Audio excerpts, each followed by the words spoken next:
Hi everyone, I'm Hannah Carter. It's Christmas Eve, and I'm sitting in my apartment staring at my phone's black screen. 3 missed calls from Mom.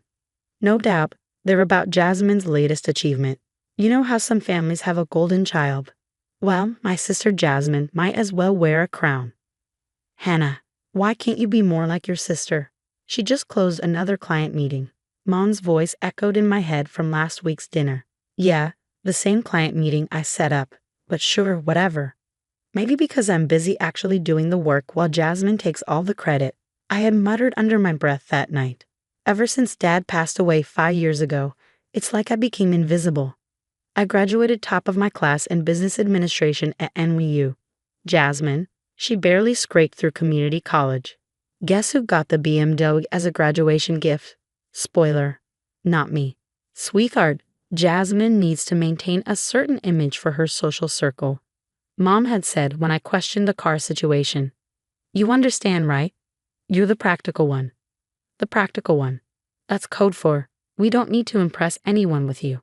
But the final straw came last month during our so-called family bonding trip to Crystal Bay Resort. We need to stick together as a family, Mom had said when she insisted we go. Sure, family bonding. Except when we checked in, there was an issue with the booking. They only have one suite available, Mom had announced, clutching her designer purse a little too tight. I watched as Jasmine wheeled her Louis Vuitton suitcase toward the elevator. Don't worry, Hannah, she smirked. The car park has great views of the ocean. You can't be serious, I said to Mom. I'm supposed to sleep in my car. Hannah, don't be difficult, she replied, exasperated. You know we're on a budget since your father passed. Jasmine needs her rest for the charity brunch tomorrow. She's networking with potential investors. Budget. Right. Mom had been wearing a brand new pair of Louboutins that cost $945. I'd seen the receipt on her desk. That night, curled up in my Honda Civic with a travel pillow, I made a decision. I wasn't going to be the family doormat anymore. I opened my laptop and started working on the business plan I'd been putting off. A tech startup focused on financial security systems. Something Dad would have been proud of. The next morning, Jasmine strutted through the hotel lobby in a designer sundress. Oh my God, Hannah, you look awful. Is that what you're wearing to brunch? Actually, I have work to do, I replied, clutching my laptop. Always the boring one, Mom sighed. This is why you'll never get anywhere in life. No connections, no social skills. If only they knew. I've been coding since college, quietly developing a security system prototype while working at the family business. They think I'm just the quiet one who handles paperwork. Perfect. Let them think that. I glanced at my phone again. A 4th missed call from Mom. Probably about the New Year's gala, where Jasmine will once again be paraded around like a prize pony. But I'm done. While they're busy maintaining their perfect image, I'm building something real. Dad always said, success is the best revenge. He also taught me to watch, wait, and know when to strike. Well, Dad, I've been watching for 5 years. Every manipulative move, every stolen credit, every backhanded compliment. I've seen it all. And I've got plans of my own. They think I'm just the quiet one. Fine. They have no idea I'm about to drive right over their perfect little world. Sometimes the quiet ones surprise you the most, and trust me, my surprise is going to be worth every night I spent pretending to be the family failure. Weeks later, I stayed late at the office, the quiet helping me focus on the quarterly reports. That's when something caught my eye. A transfer pattern that didn't match our usual operations. Still here? Don't you have anything better to do? Jasmine's voice startled me. She leaned against my cubicle, her designer bag in hand, ready for another evening out. Just finishing up the Henderson account, I said, keeping my tone neutral. Oh, I already told the board I completed that, she said with a breezy smile. You can go home now. My blood boiled. You what? I've been working on that for weeks. Please, she scoffed, flipping her hair over her shoulder. Like they believe you did it. Anyway, everyone knows you're barely keeping it together, Jasmine sneered. Remember that time you supposedly lost the Wilson contract? I did remember. The contract I had painstakingly secured, only for it to mysteriously vanish from my desk, then reappear in Jasmine's files a week later with her name on it. Later that night, after Jasmine left, I stayed behind, determined to dig deeper into the company's financial records, My instincts weren't wrong. A series of small transfers caught my attention. Tiny amounts, consistent, and all routed to an account in the Cayman Islands. Small enough to fly under the radar, but together, they added up to something significant. "What are you doing here so late?" The voice of Carl, our night security guard, made me jump. "Just catching up on some work," I replied quickly, closing my laptop. "Oh, by the way, your mom left some files for tomorrow's morning meeting. Want me to bring them over?" I nodded, trying to hide my nerves. When Carl handed me the files, I skimmed through them out of curiosity, and my stomach turned. They revealed everything. Mom's signature authorizing consulting fees to shell companies. Jasmine's expense reports claiming business trips that never happened. 5 years of systematic theft from Dad's legacy, neatly papered over. The next morning, Jasmine sashayed into the office, latte in hand, late as usual. "Emergency board meeting in an hour," she said, her tone dripping with condescension. "Try not to embarrass yourself this time." I nodded absently, but my mind was racing. During the meeting, I watched them perform their usual routine. "The Hong Kong expansion is proceeding exactly as planned," Jasmine announced, practically glowing as she delivered my research verbatim. "Excellent work, Jasmine," Mom beamed. "Hannah, please try to stay awake during these important discussions." I kept my head down, pretending to doodle, but secretly recording every word on my phone. Then Mom dropped the bombshell. "The board has expressed concerns about certain irregularities in the expense accounts," she said, her voice calm but calculated. My head snapped up. "It seems someone has been making unauthorized purchases. Hannah, care to explain these charges?" She slid a paper across the table. I scanned it, my heart sinking. The charges were fabricated but meticulously crafted to look like my doing. These aren't mine," I protested, my voice wavering. "The evidence suggests otherwise," Mom replied smoothly, her expression unreadable. "Really, sis? A shopping spree on the company dime," Jasmine said with a smirk. "Dad would be so disappointed." That night, I didn't go home. Instead, I stayed in the office, creating a secure folder on my private server.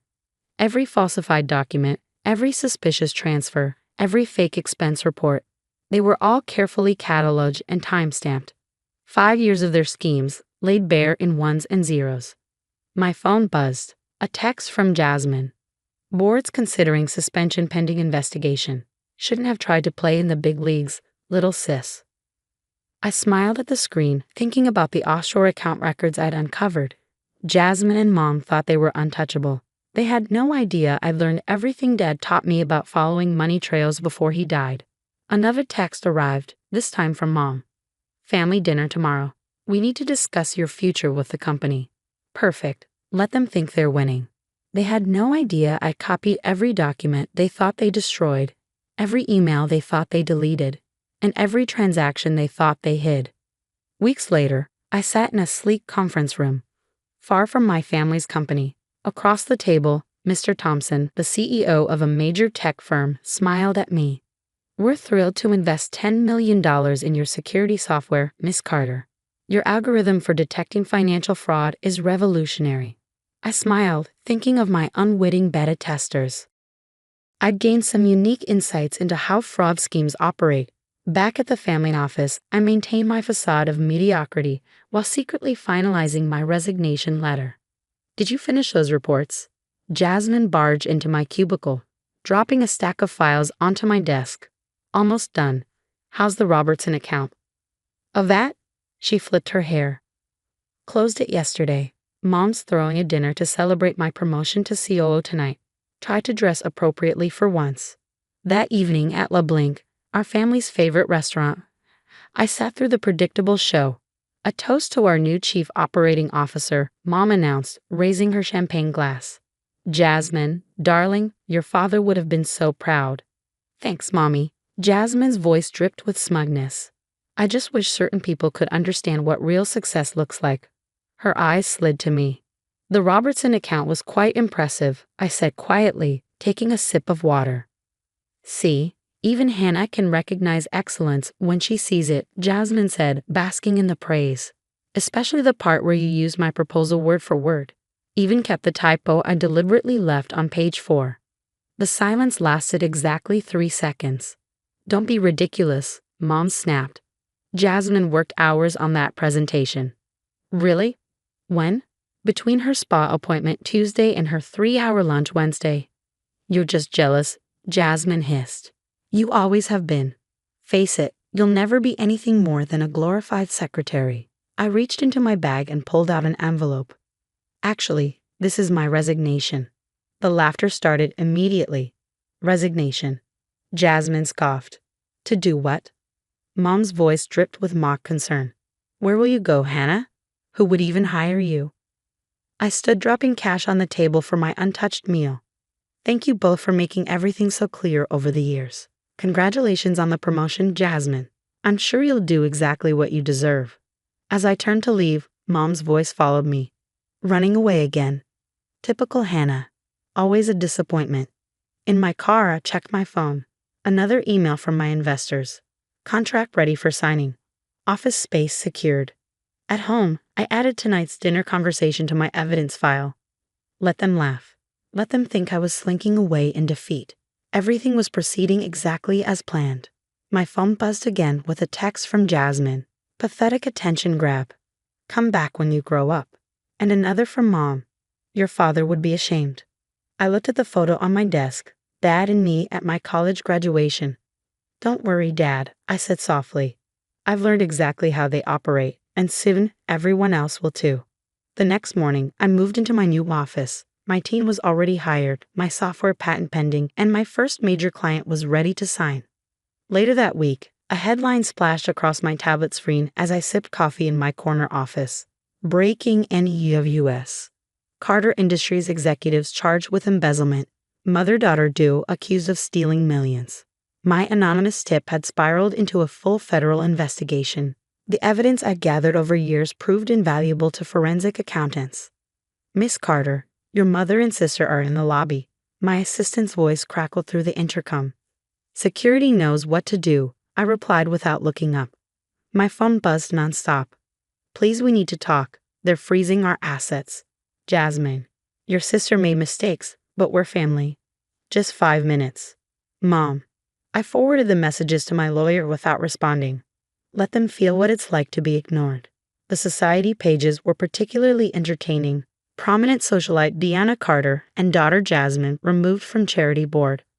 Carter family scandal rocks business community. Former CEO Jasmine Carter seen leaving court after assets frozen.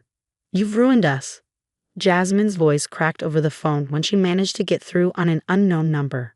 We're nothing now. Are you happy? Actually, I am. Karma's funny that way. We're your family, she pleaded. Family doesn't make their daughter sleep in a car, I said. Family doesn't steal credit for her work. Family doesn't frame someone for their own crimes. We've changed, she whispered. We need you. No, you need my money. There's a difference. I hung up and blocked the number. Through my office window, I watched the sunset paint the city's skyline gold.